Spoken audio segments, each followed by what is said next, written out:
Hello guys, in this video I'm going to show you how to use filters to search for campaigns on the Amplifame application.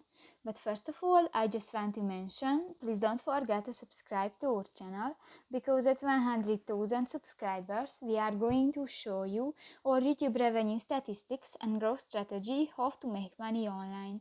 So let's jump into it. First of all, open the application on your device.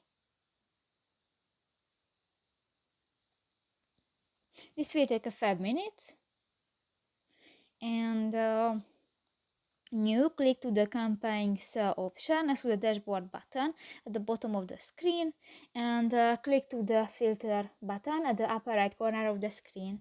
And here you can select the campaign type, the schedule date or the start date, and if you set the filter, click to the sync campaigns button and done.